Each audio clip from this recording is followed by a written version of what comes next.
Welcome to the Heroes of Cosplay Sanctuary. This is your host, Scotty B. Friends, my next guest will amaze you with her strength, not just for what she's endured, but with her strength of character as well. She has put forth stunning amounts of content to help others, works tirelessly inside and outside of cosplay, and has survived some of the scariest procedures that an individual can. Her art, words, and actions will inspire you to look within yourself, to be the best version of you, and to know who you want to be. Please welcome Elemental Cosplay to the show. Hi. Welcome, welcome. It's so great to have you on the show. I have been a fan for a while, and you're actually local. I'm on the North Shore, so we're kind of in the same area. I don't often get to know too many of the Chicago area cosplayers, so it's just great to have you here, and really would just love to hear your story, your origins in cosplay, to just start us off, and how you became Elemental Cosplay. All right. Well, thank you so much for having me. That was quite an introduction. I hope I could live up to it. So my first convention was actually Dragon Con, which is a little trial by fire. I wasn't cosplaying. I was actually a guest speaker. Dragon Con has a science track for panels and talks, and they invited me as a scientist to come and talk on about 4 or 5 panels at the time. Wow. And so I went, and I was blown away by cosplay. This was probably maybe 6 years ago, I think. Yeah, I was just blown away. Like, I could have people watched there all day, every day. But it wouldn't be until a few years after that that I actually started cosplaying myself, and before I attended another convention. My first cosplays were Supergirl and season 2 Daenerys. Wow. Okay. And I mean, for the most part, like, really simple. And my sister went with me. It was actually Wizard World here in Chicago. I had just moved here. And we decided to go, and we had a ton of fun. And then everything just kind of snowballed since then to what it is now. It does grow on you once you see it. And Dragon Con being such a huge, I mean, it's just such a massive event. There's so many cosplayers from everywhere who go to the event, and really it's such a showcase to start there. So amazing. And you've done so many amazing things with your cosplays, Daenerys being one of them, but every single one just fantastic. What you do and everything that you share on your feeds, and also that you are involved in cosplay, CAUSE, cosplay, and you've actually said that's one thing that you love about cosplay most. You've been part of and coordinated many hospital visits prior to the pandemic, and you look forward to giving back through cosplay. Would you like to talk about how you first got started in charity, and has it always been cosplay as the medium for giving back? I have always, since I was very young, been interested in giving back and volunteer work. And I have volunteered at so many different places, free clinics, soup kitchens, shelters, animal shelters, all kinds of stuff. There hasn't been a period in my life when I wasn't volunteering. I grew up really poor, and so it felt really good for me to be able to give to other people who were in my situation when I was younger. And after we moved here and I was looking for volunteer opportunities, I actually saw at Wizard World Chicago a table for costumers with a cause. And I started talking to them and asking them about their organization. And I was like, this sounds amazing. Like, this is perfect. I get to involve my new love of cosplay with my love of volunteering. And it's so much fun. I love doing it so much. You have done just a tremendous amount, even during the pandemic.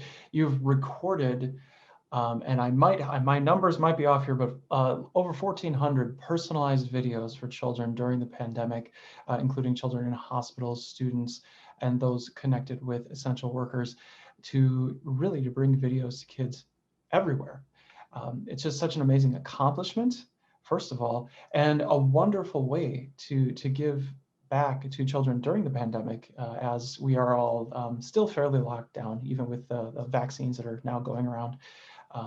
Really talk about how you were able to create as many, and just how you found that as a way to contribute. When the pandemic started, I and a group of my friends really wanted to do something.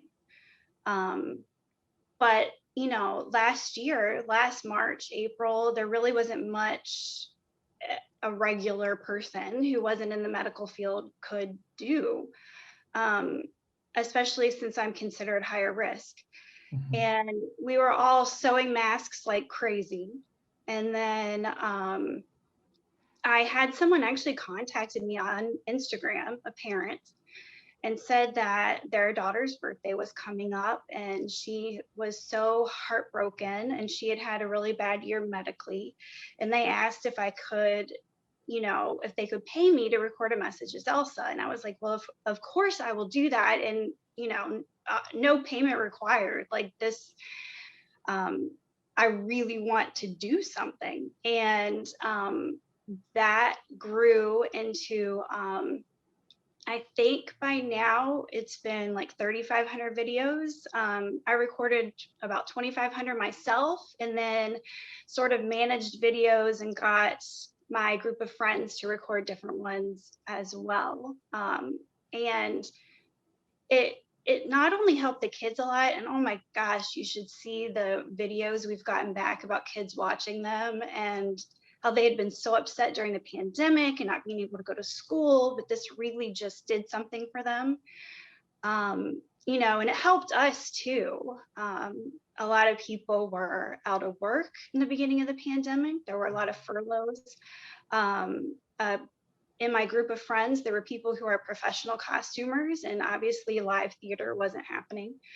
And so, and we just kept doing it. Now we haven't for a while now. A lot of work has picked back up for a lot of people, but we really enjoyed it. So fantastic, and just the level of coordination and the amount of energy and effort that it takes to do something like that on that kind of a scale.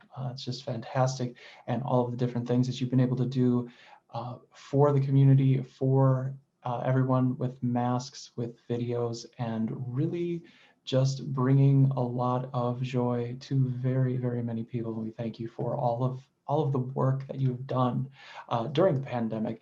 You also have an Avengers video, Stay Safe for Kids video. It's a great message, and really just all about setting the example, showing the importance of being a real hero, whether you have powers or not. Certainly during these very sort of confusing times for children, having to deal with the virus, it's really not like anything else we've ever seen. Would you like to talk about how you put that video together, that piece, and just how it was to work with the team on that particular video to coordinate and then be able to send it to everyone, to the children everywhere? So a parent I had done a video for their child is an elementary school principal. And she contacted me after the video I had sent her for her daughter's birthday and asked if I would be interested in recording something like that myself for her school, for the teachers to send to kids.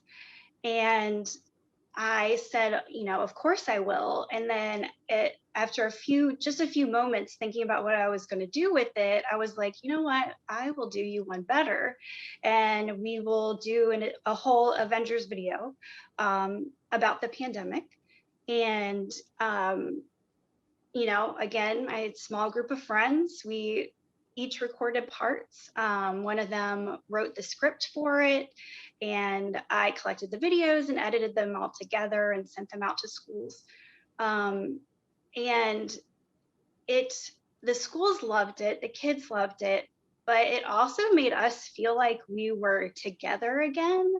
and not so isolated, because as you know, Illinois at that time was on like a serious shutdown. Yes. Nobody leaving their house for any reason. And you know, it helped us too. We felt like we were doing something as a group and coming together and hanging out with each other.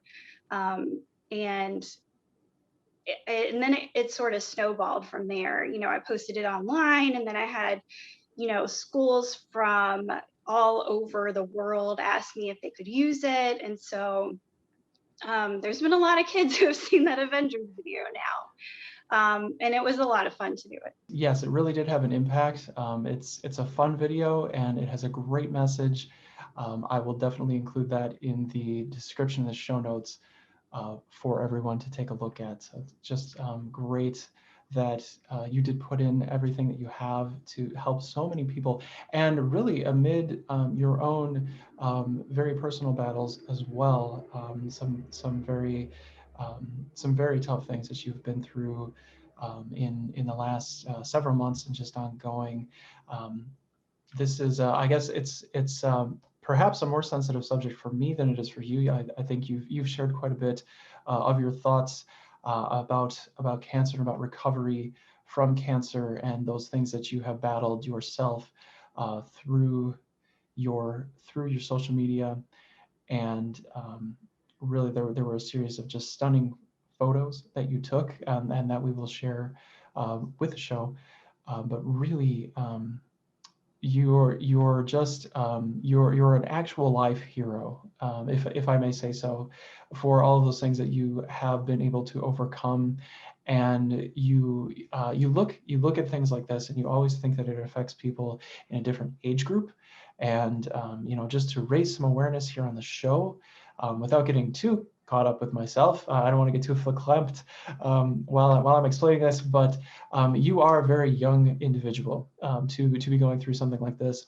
But yes, I would really just anything that you would like to share to raise awareness, to talk about cancer in general, and just, you know, how you have really been able to overcome so much in a short time. I've been dealing with cancer on and off for 8 years now. Different types of cancer, not just breast cancer. Um, and, you know, the first several years, I didn't let it slow me down at all. I was still working as much as I always did, doing all the other things that I always did. Although I had to stop some of my hobbies. I used to be a long distance runner, and I used to be a flying trapeze artist. Wow. Um, as and I loved it so much. But I had to stop doing things like that. But I still just kept on working. And I'm normally a somewhat private person. I'm not someone who was brave enough to be really open on social media about everything that I was going through. Um, I presented a very like unaffected front for the most part. And then the longer it went on, the more years it has gone on, and the more things I've had to give up, it has been a lot harder. In some ways, you know, because I've been through all this before, it's like, okay, we're going to do this, we're going to do this. We've been here before, it'll be fine. But in other ways, it, it, I had to accept that this might be the new normal, and it was really difficult. And from cosplaying in Chicago, I had met some great photographers who are some close friends. And in the middle of the night one night, I couldn't sleep. And I just thought, you know what? I want to share more of this with other people, to see if it would help me for the most part, to deal with everything. And so I contacted some photographers. I told them what my ideas were for a series of photographs. And cosplays made me a lot more comfortable in front of the camera, not completely, but a lot more than I used to be. And so, you know, we put it together. And the plan was to just post a few photos and maybe a couple of thoughts, you know, just saying this is what I was going through, but it turned into a project, an 8-part series. We've done 6 parts so far, at each sort of milestone of the cancer journey. And I ended up writing a lot to go with each photo that I posted. Um, and it felt really good. Mhm. To not only get it out there, I was so nervous about it, especially certain photos. And you know, I'm really happy now that I've done it and that I'm still doing it. It has given me a great outlet to deal with these things. And also, you know, it's helped other people. Other people, you know, message me on Instagram all the time and say, oh my gosh, I feel exactly the same way, but I hadn't been able to put it into words, or I hadn't been able to show people. And, you know, so it's been really good. I mean, that's so refreshing to hear. It's really, it is very powerful. Those things that you have shared on Instagram and in other spaces um, really does show you the impact. Does a very, just has a very very articulate way of expressing exactly how you feel, and just the sort of just, you know, roller coaster ride that going through something like that is, and just how strong of an individual that you are and have become, um, being I guess dealt this hand, for lack of a better way to describe those things that are happening, and that you, like you said, you didn't slow down in the beginning. You were still doing so many amazing things. You still are doing so many amazing things, and um, it's hard sometimes to, at least just trying to think about all these things, process this. I would find it just amazingly challenging, difficult to really find that motivation. You really have to dig deep, I think, when there's that much of physical, mental, and emotional drain that's going into everything, and that you have, in spite of any of that, been able to inspire and create and continue. We wish you the very best of health, the best that we possibly can, and certainly hope that the worst is behind you for a very long time to come. Well, thank you so much. I'm actually finally getting better now. And last weekend was my first time back in cosplay since before my double mastectomy. So yay, that was fun. And my next set of breast cancer photos is going to be taken mid-March, before my next major surgery. Um, but I'm actually starting to really feel a lot better. That's wonderful to hear. Absolutely wonderful to hear. And switching over to a few things on a lighter note, certainly not to downplay anything that we have been talking about thus far, but I would like to spend a little bit of time talking to you about C2E2, one of my favorite shows, and certainly local to both of us. You've attended C2E2 previously, and you went as Shazam, teaming up for photos with your Shazam fam at the show. You've also teamed up with Shazam fam in DC fandom. And actually, the C2E2 is where I started and got interested in cosplay. Is this a con that you look forward to? And are there others that, when they return, that you would like to be a part of? C2E2 is probably my favorite one, actually, of the cons that I've been to. Um, it it's so much fun. The atmosphere is really fun, especially now that I know people here in Chicago. Um, but yeah, I love C2E2. I'm so happy we got to have it last year before all this started. you know, everybody was like, we don't know why it's so early this year, but a good thing it was because we got to actually have it. I really hope it's safe by December of this year and we get to have it again. I really Yes. look forward to it. But yeah, and the Shazam thing, that was Sunday of C2E2 in 2020, and we had a lot of fun doing it. So then we did make another video for DC Fandom, and it was great. One of my friend's nieces, her name is Annabelle. I think you've seen the photos. She is adorable, and she was Darla, and she ended up directing all of us through all of it. It actually helped a lot.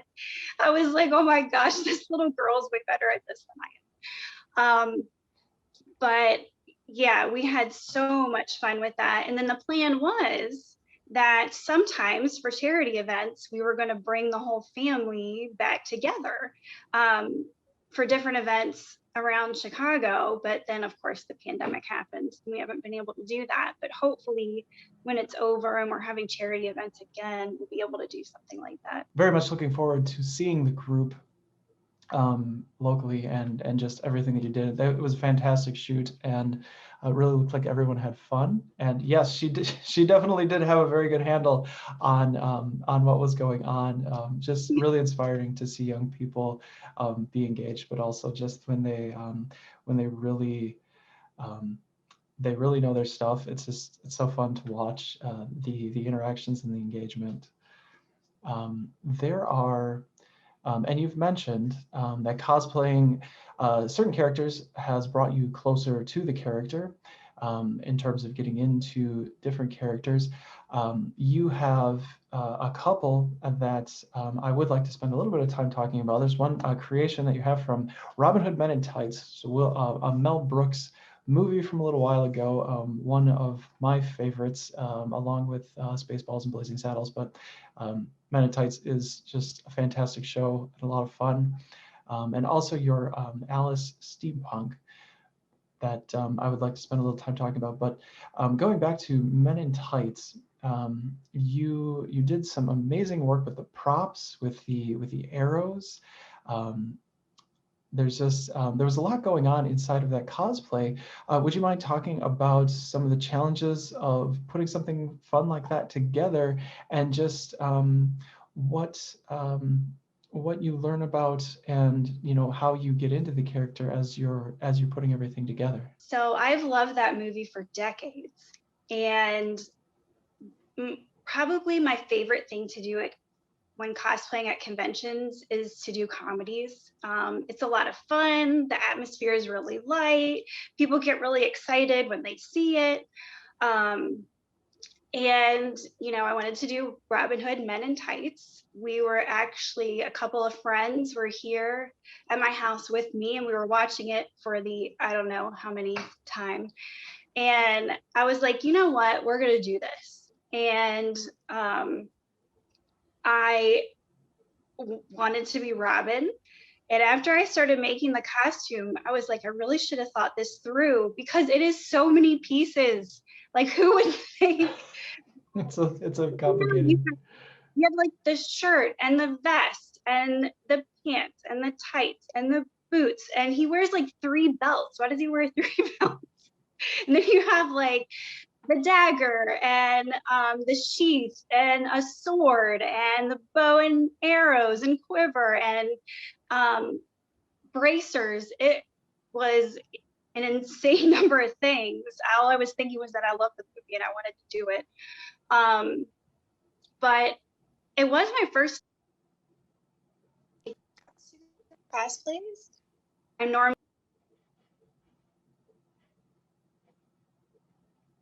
Oh, I think we lost your audio there.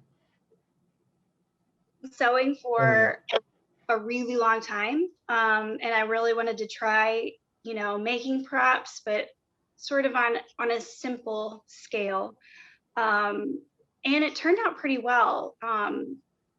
So the bow is actually really simple, which fits for the period.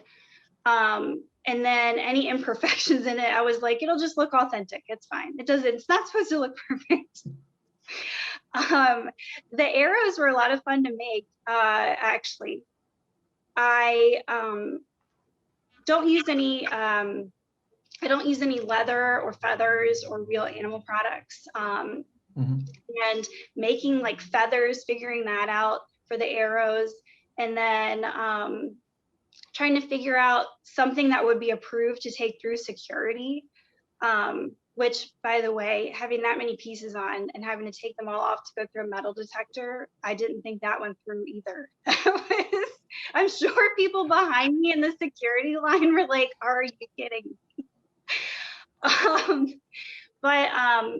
You know, it was my first time working with foam and just a little bit for the arrowheads. I used the pencil erasers as to put on the end of the dowel, and then put just the triangle of foam inside, because the pencil eraser like looks exactly like the bottom portion of an arrowhead.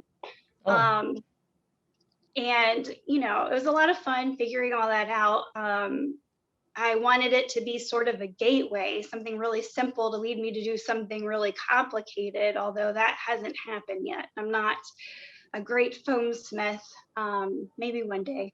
The costumes overall are just stunning. Those that you've been able to put together, they always look so complete, so polished, and really that you put a lot of thought into every character that you create. And another one of those being your steampunk version of Alice in Wonderland. Again, just a really fantastic, and seemingly they seem like they're straightforward and simple, but really there's just a lot of detail and a lot of complicated pieces that go into those. And really, what inspired you to decide to use steampunk for that character? I love steampunk. I love steampunk novels. I love the whole aesthetic. Although I like to say that the people ask me how to get into steampunk, like how to put together a steampunk costume. And I say that the theme of steampunk is unnecessarily overcomplicated. A costume that might normally have 3 pieces now has like 25. But I was with my sister, and at a thrift store, we saw this weird, huge top hat with a clock on it. And that is actually how all of that got started. I was like, this hat is great. This is like, what can we do with this hat? And then I immediately said, we're going to do Steampunk Alice in Wonderland. And that was it. We did it for the first time at Wizard World. We've done it a few times. And I threw the costumes together. We found it the day before Sunday of Wizard World, and I threw them together that night for us to wear the next day. And it was fun. It was a lot of fun. But yeah, there's like so many pieces, and every time I wear it, I add more stuff to it. And now it's like the most difficult cosplay I have to get into. Yes, it is fairly complicated, but it turned out so well. I love the spin on the character. You do enjoy to do literary cosplays. I know that some people may disagree with me that Alice in Wonderland is not necessarily a literary cosplay, but it was once upon a time based on a book, and that you are yourself an avid reader. Are there certain books or series that you prefer when you're referencing or creating characters? And really, what is your process for creating a character where you only do have some descriptive references from a book versus those that have been created into films or comics? Reading was my first love. It's like one of the great loves of my life. I love books. And so after I started cosplaying, it dawned on me, like, it would make me so happy to cosplay from books that I love, and it still makes me so happy. I currently cosplay a lot from all the books from author Sarah J. Maas. She's a pretty popular fantasy author. So for her books, I'm going through the Throne of Glass series and doing cosplays of all the covers. So that obviously has art. Mhm. For other stuff, it's just a description or even just a feeling. Um, and I also tend to look at a lot of fan art.